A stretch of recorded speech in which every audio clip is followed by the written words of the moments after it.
Life has been an interesting journey, and my experiences have taught me to cherish health and to define wealth in a more meaningful way. My faith in God and the inspiration of my parents have guided me to achieve success through a balanced lifestyle. My name is Ray Carter Jr., and this is my personal story of achievement. Everyone is entitled to realize their full potential, but most of the time what stands in the way is poor health or poor finance.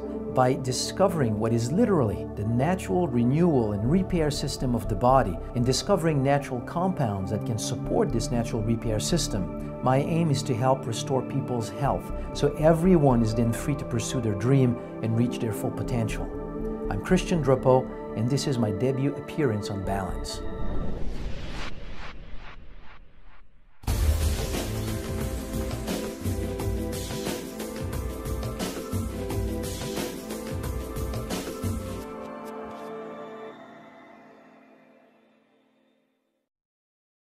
We recently had the opportunity to meet with Ray Carter Jr., who is the CEO of STEMtech International, one of the most distinguished companies on the West Coast, along with incredible passion for his profession, as well as his desire to succeed. Ray helps people find balance in virtually all aspects of life. Tell us, what is it that you do for a living, who you help, and how you help them? Well, I'm the co-founder, president, and CEO of a company called STEMtech International. And in one line, what we do is we spread wellness and prosperity around the world. We've created, and we've actually pioneered a brand new line of nutritional supplements called Stem Cell Nutrition. Wow, you spread wellness and wealth throughout the world. That's huge. How do you do that? Well, through our business model, we're a direct selling company, and so we have independent sales reps all over the world that help us spread the word about our brand new category of supplements, Stem Cell Nutrition. So, and our independent representatives have a real passion for what they're doing out there. A lot of them were very receptive to trying this new supplement technology and have had great results with it. And again, now they're helping us spread the word because Stem Cell Nutrition is really a novel thing in the marketplace. How did you get into this stem cells and this supplement? Well, it's definitely been a progression. I've been in the direct selling industry over 20 years, and a large part of that has been dealing with and marketing nutritional supplements. And so when I heard about 7 years ago now about this new technology and supplements that dealt with supporting your body's natural renewal system, which is your adult stem cells, I was very captivated by it. And so I immediately embraced it and realized it was going to be a challenging startup opportunity. But today, very happy that we pursued that. Christian Drapeau is an advanced research scientist who serves as a Chief Scientist Officer for STEMtech. Though he accomplishes many fascinating things in any given day, Christian has always enjoyed uncovering the inner qualities of plant-based foods and nutrients. He now employs his vast scientific knowledge to enhance human health and capabilities by pushing the boundaries of the medical science behind stem cells. Christian, before I came here, I actually did some research on you, and not only that, you're a great business guy too. I hear that, you are the guy that may be up for a Nobel Prize. That's powerful. Tell me, what is stem cells all about? Well, what we have discovered is called to change the way that I believe that we look at medicine. So I'll let my peers to decide if it's for a Nobel Prize, and I'm probably too young for it right now. But when we talk stem cells, what we need to understand is that contrary to every single cell of the body called somatic cells that will always be what they are, a heart cells will always be a heart cell, a brain cell will always be a brain cell, and will only do what a brain cell does. A stem cell is a cell that has the ability to multiply during the entire life of an individual and to transform into any kind of cell types of the body. It's sort of the master cell of the body. Now, everybody hears a little bit about stem cells. They're not too sure about it, but you had a lot of scrutiny of people outside, companies, or even the government probably looking into saying, is this guy real? What's going on with it? Is that true? Or? Of course. This is such a novel concept. Just the basics of it. Still in med school today, we still teach that stem cells from the bone marrow, their role is to become blood cells. And that's essentially what they do. So to say that stem cells from the bone marrow could become other types of cells just that to begin with is extremely provocative. Now today it's well accepted, but when we started all of this, 6, 7, 8 years ago, yeah, we got criticized a lot. Today I think that we've been vindicated. It's sort of recognized what stem cells do. And about a year ago we did get the scrutiny by a public agency who kind of looked and came and said, you cannot make these kinds of claims because, of course stem cells cannot become cells of other tissues, and your product cannot have an effect on stem cells. And so they basically said we had to stop making these claims, and we responded by providing all the science that we had. And it was an interesting experience because at the end of the day they basically had to come to the conclusion that we had all the science to back up the claims that we're making. And so we basically passed the test with flying colors. Wow, that's great. Why are you so passionate about wellness? Well, I've been involved and passionate about health my whole life. Probably starts from being an athlete. I was in sports from Little League on up through high school. I was all-state soccer player, all-state baseball. Went to college on a baseball scholarship. So I always knew that health was important to compete at the highest levels in sports. And so I think that was the beginning of my passion for health. What is it like to go out in the world, travel the world, promoting your product? The travel internationally is not as glamorous as everyone thinks it is. Okay. For those of us who travel, they know very well that it's very tiring. But in the different time zones, I think the great thing is being able to get out there and represent not only the company but the United States to the world, and being very culturally sensitive. I've seen a lot of companies in the past from the U.S. go into different markets. They speak English. They don't necessarily care much about the local cultures. We're different that way. We go in and very respectful of the local culture. One of the things I do when we go into a new market that speaks a different language is I actually learn some of the language. And so I'll get a tutor and put together a 3 to 5 minute talk in the local language to do a greeting out of respect for the local culture. And so that's just one of the ways we show that we're respectful in going into these other countries. So it's great, very gratifying to do that and see the reception that you get, because the people really appreciate. I'm up to 10 languages now. Wow. And the company as a whole, we're in 22 countries on 6 continents, so we really have had a great chance to see a lot of the world, and that's just the tip of the iceberg. We have a lot to go. For us, we shouldn't probably wait until disease is already happening in our body.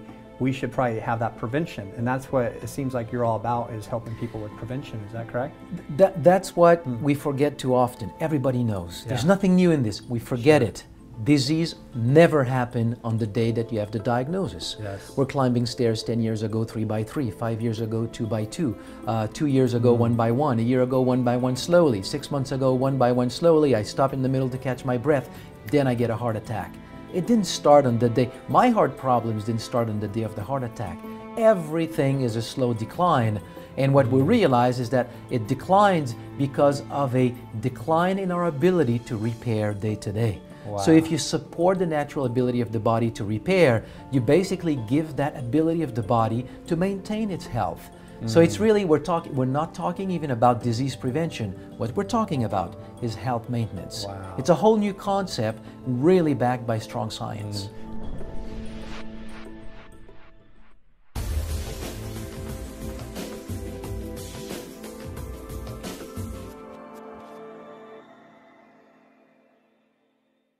So expanding all over the world in the middle of the recession in the United States, that sounds challenging. Can you tell us more if there's any challenges that you encountered along the way? Well, when we first started the business, we didn't have a very large budget. We, as most startup companies, entrepreneurs know that have very scarce resources, and so we actually had to piggyback on one of our suppliers' business operations. So we used their offices, used their warehouses, and we went from a concept of our business to opening our doors within 90 days. And our very first month in business, we did almost $1 million US in sales. So that's a high-class problem, I call it. It was definitely a challenge, though, because we were breaking out from the seams. Didn't have enough employees to handle everything. So that first 6 months of business was exhilarating because of the reception we received in the marketplace. But at the same time, it's very challenging to kind of keep a handle on it and continue to fulfill the products, keep it in inventory, have proper customer service, all that high-class problem, as I say, from the startup phase.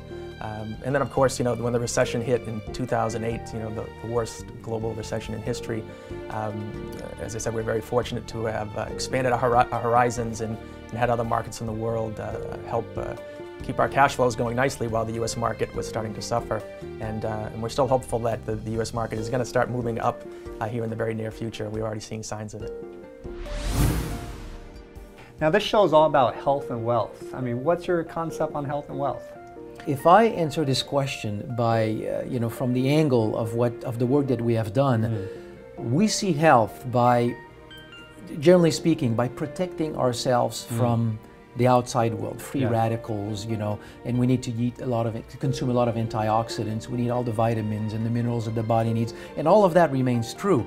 But what we have discovered is that we are born with a natural system of repair. Every day of our life, we lose cells, we replace them. Every day of our life. And by discovering this for the first time in our history, we now have a way of not only preventing things from happening, we have now a way of supporting the body in its own natural ability to stay healthy. So in that way, we're really bringing another dimension to health.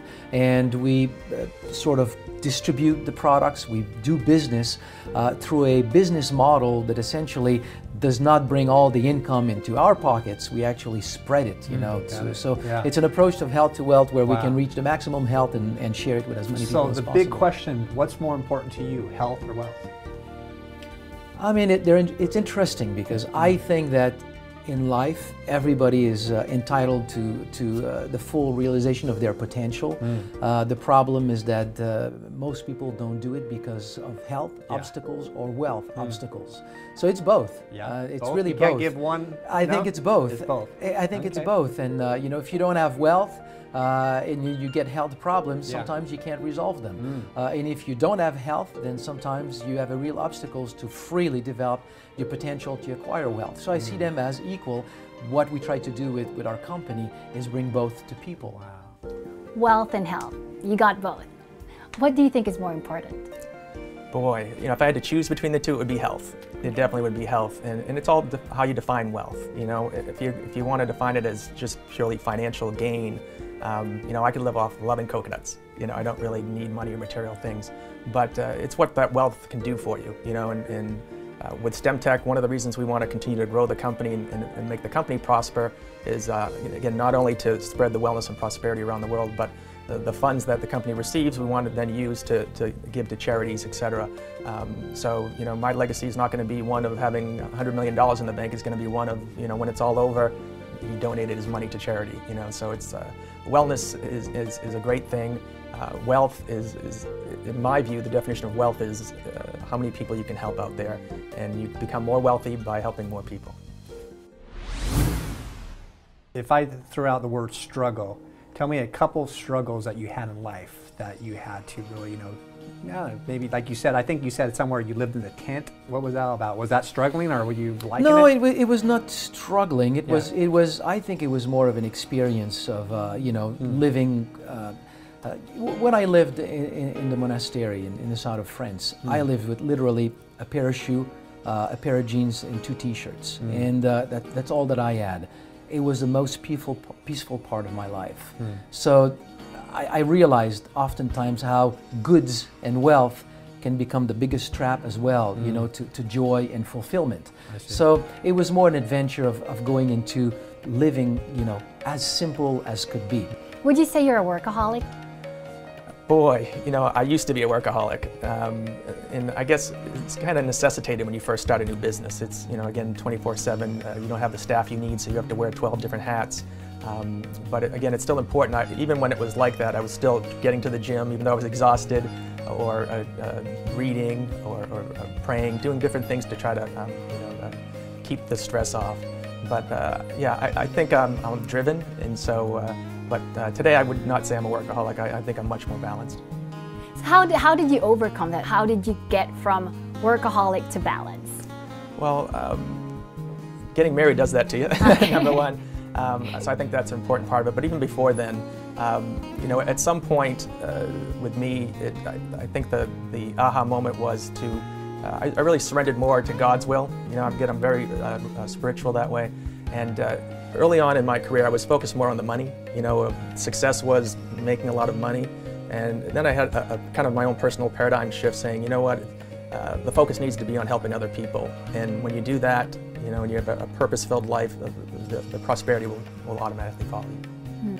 It sounds like you went to the monastery, living in a tent, you released all that wealth, but now you're living a lifestyle that you do have the true wealth in your life. You know, what's the difference between that? You know, I think that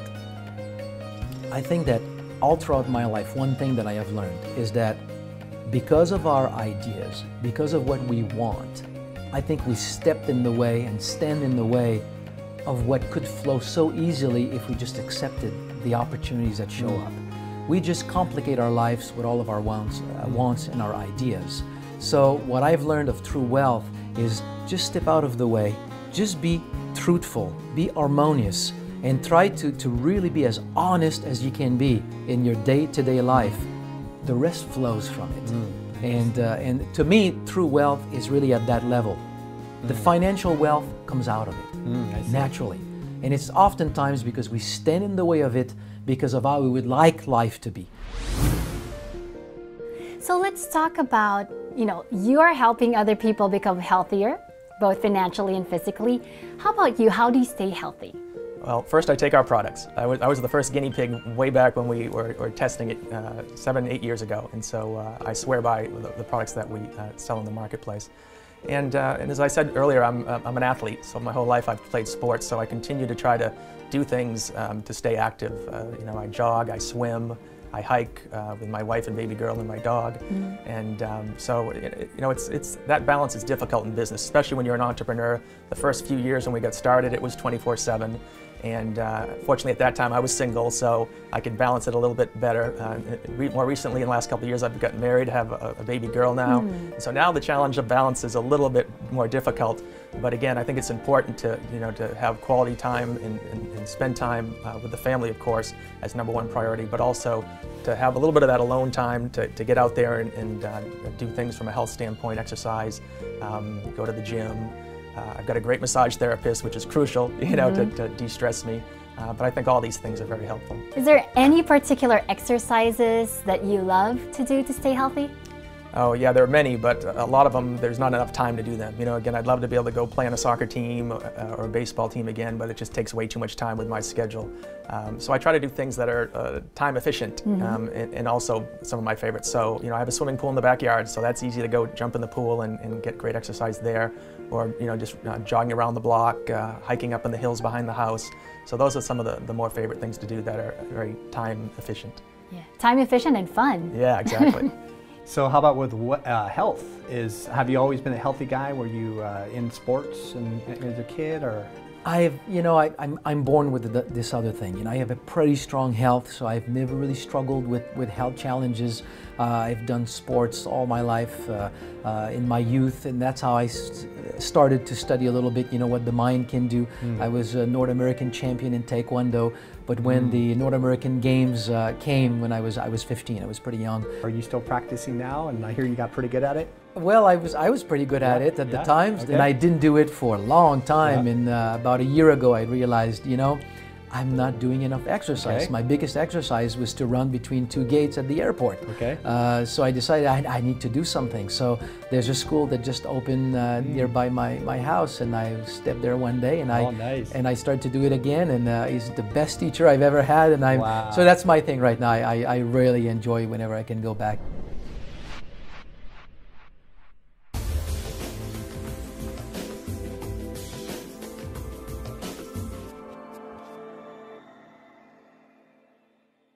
There's really a great sense of balance here. So tell us, what is your secret behind this? Oh geez, I'm not sure there's a secret. You know, the success of the company, beyond the fact that we've got this one-of-a-kind unique technology that we pioneered, and I think beyond the fact that we were smart enough to go global really early on in our business cycle, those things were definitely big parts of our success. I think overall our success really lies in the mission of the company. And again, that mission is to spread wellness and prosperity around the world. And so when you have a mission that's focused on serving people and helping people, I think that's the secret to success. And you talk about mission. Can you share with us, what is your big vision for the company? Well, you know, we've already, over the last 7 years, you know, the promise of stem cells has really come to fruition because we've seen the results of our stem cell nutrition products around the world in many countries.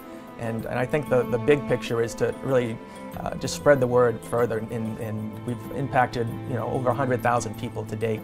And we want to impact millions and millions of lives around the world through our nutritional products and also through our charitable giving. You know, we have a nonprofit arm of the company as well that you know, gives to charities around the world that deal with children, animals, and the environment.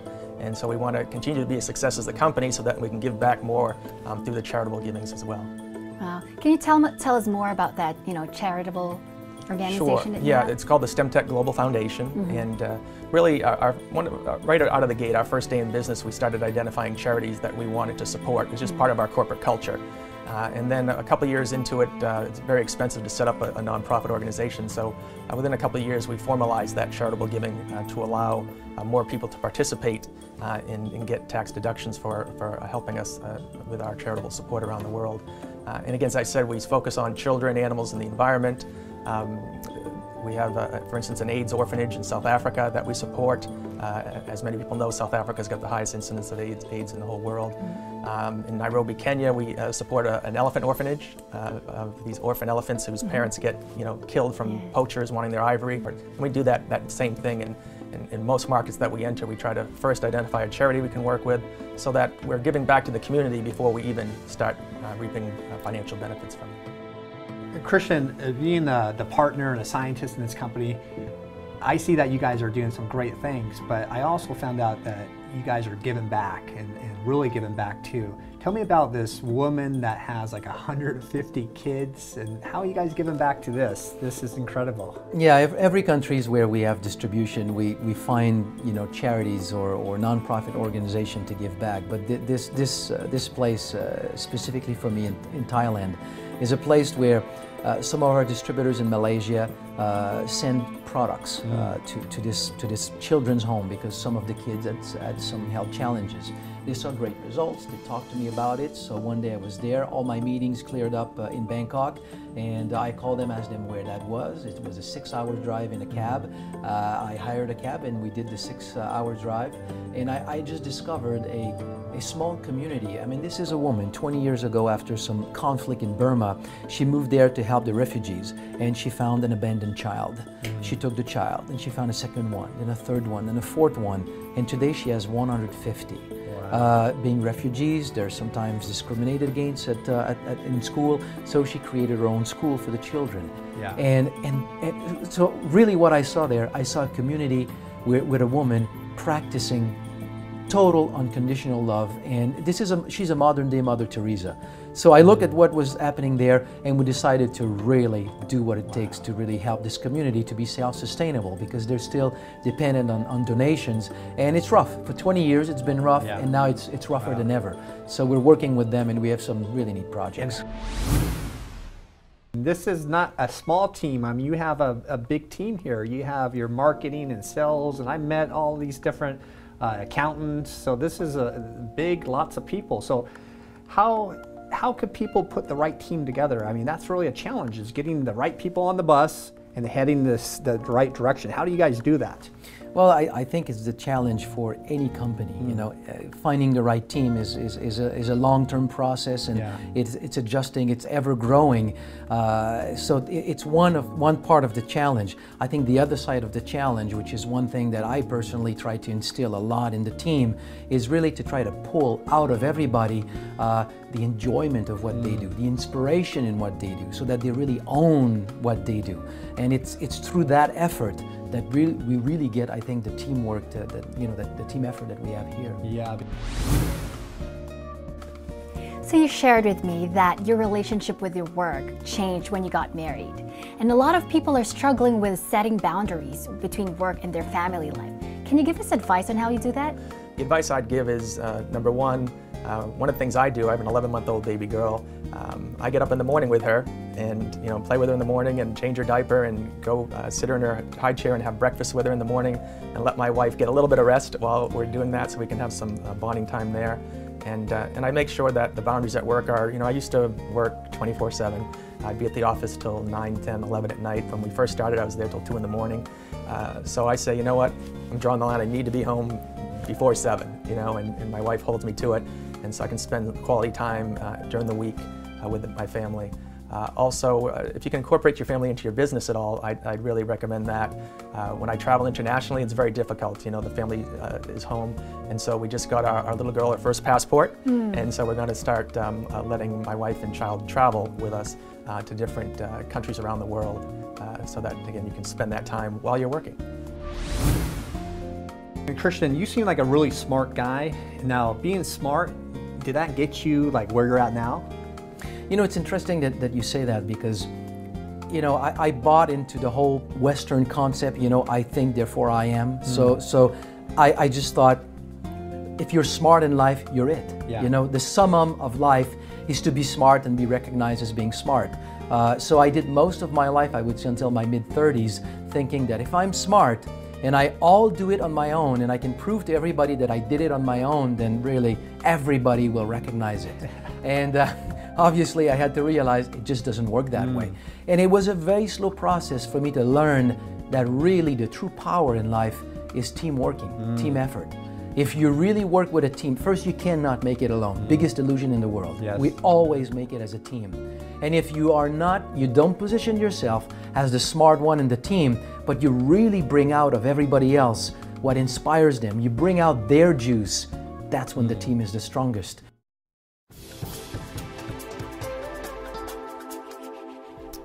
Let's take a good look at the 6 benefits of maintaining proper nutrition.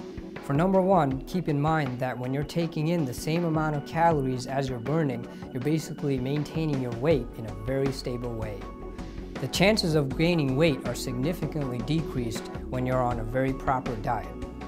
For number 2, keep in mind that good nutrition really provides for the rejuvenation and the growing of all your cells in your body. This is evident by the fact that kids who are on a proper diet really grow much faster and they grow much healthier than kids who are not. For number 3, keep in mind that a proper diet with a healthy nutrition really helps keep your energy levels the same all throughout the day. Fruits and vegetables really metabolize relatively slowly, and what this does is that it allows for a very stable rate of metabolism. For number 4, remember that bones really provide a physical framework and structure for the human body. When you eat foods with lots of calcium in it, this helps out the bones because bones really store calcium in the long run. For number 5, some foods have actually been linked to pain relief. So eating foods with nutrients that have been known to relieve pain is definitely a good thing. This really helps lead a beneficial and balanced lifestyle, because at the end of the day, everyone's goal really is to live a pain-free life.